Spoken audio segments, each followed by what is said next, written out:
Depois de conquistar o título carioca de 1923 com uma campanha impecável e uma equipe recheada de jogadores negros e brancos das camadas populares, o Vasco começava a escrever um novo capítulo do futebol brasileiro. O Rio de Janeiro, na condição de capital federal, servia de vitrine. A façanha vascaína levou uma mensagem contra o racismo e o preconceito social para todo o país, revoltando os clubes que comandavam a Liga Metropolitana e monopolizavam os títulos do futebol. No fim daquele ano, os jornais cariocas começaram a criticar a entidade sob o discurso de que era preciso manter a moral do esporte.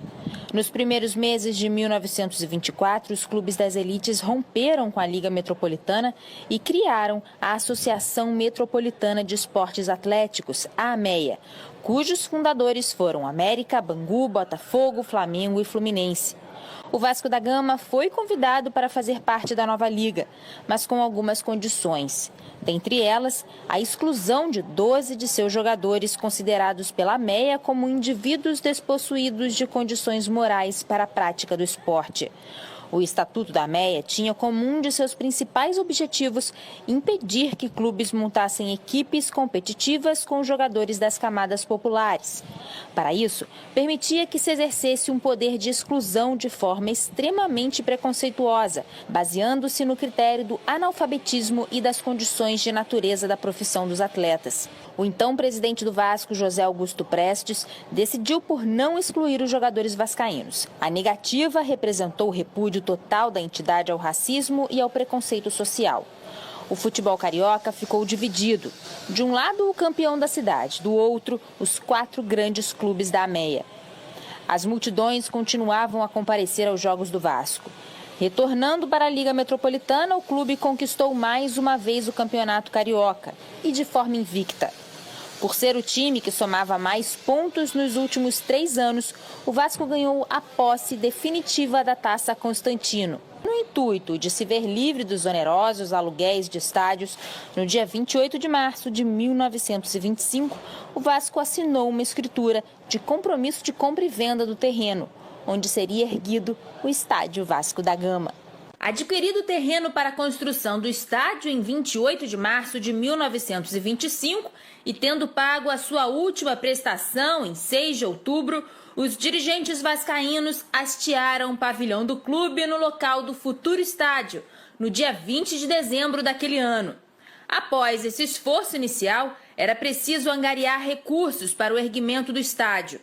Iniciava-se uma campanha histórica para a construção da Casa Vascaína. As 3 principais ações nesse intuito foram uma gigantesca campanha para atrair novos sócios, que ficaria conhecida como Campanha dos 10 mil. O sucesso da campanha vascaína foi estrondoso, ultrapassando a marca dos 10 mil no ano de 1927. O Vasco se tornaria o clube com o maior número de sócios do Rio de Janeiro. Contribuições individuais também foram atividades incentivadas. Era uma campanha nitidamente popular, com a participação de condutores de bondes, pessoal de bares e restaurantes, funcionários públicos e gente do comércio em geral. No dia 17 de abril de 1926, foi assinado o contrato com a construtora Christiane Nielsen.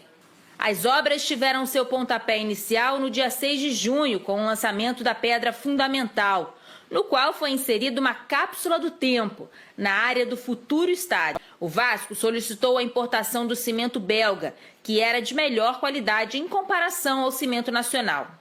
Inesperadamente, a importação foi barrada. Uma surpresa, afinal, outras entidades já haviam feito esse tipo de solicitação para grandes empreendimentos e os pedidos foram atendidos. A solução encontrada para vencer esse obstáculo foi reforçar ainda mais as estruturas do estádio. Para cada parte de cimento, 2,5 de areia e 3,5 de pedra britada. Nada parava o Vasco. O clube erguia o seu gigante de concreto. Em menos de 10 meses, daria ao Brasil o maior estádio da América do Sul. Produzida no estilo neocolonial e ocupando cerca de 274 metros de frente para a atual General Almério de Moura, a fachada é ornamentada por desenhos em azulejos, obras de arte fabricadas pelas mãos do desenhista e pintor igualmente lusitano Jorge Colasso. Coube ao aviador português Major José Manuel Sarmento de Beires o ato simbólico de cortar a fita inaugural ao lado do presidente do Vasco, Raul da Silva Campos, e do presidente da Confederação Brasileira de Desportos, Oscar Rodrigues da Costa. O presidente da República, Washington Luiz, também estava presente e assistiu aos eventos do dia da Tribuna de Honra. E, igualmente em resposta àqueles que gostariam de ver o futebol marcado pelo racismo e pelo preconceito social, fez surgir um verdadeiro templo do povo. O estádio, além de jogos do Vasco, passou a receber partidas de outros clubes e da própria seleção brasileira, tornando-se um verdadeiro patrimônio nacional. No estádio vascaíno, Getúlio Vargas assinou a lei que instituiu o salário mínimo em 1940 e anunciou a instalação oficial da Justiça do Trabalho no Brasil em 1941. Em eventos como a comemoração do Dia da Independência, o maestro Heitor Villa-Lobos regia corais orfeônicos com milhares de jovens e crianças de escolas públicas e privadas do Rio de Janeiro. Muitas outras batalhas e títulos que estão por vir, que podemos nos orgulhar de dizer que dos clubes grandes do Rio de Janeiro, o único a ter estádio próprio, com condições de receber partidas oficiais de futebol, é o Clube de Regatas Vasco da Gama.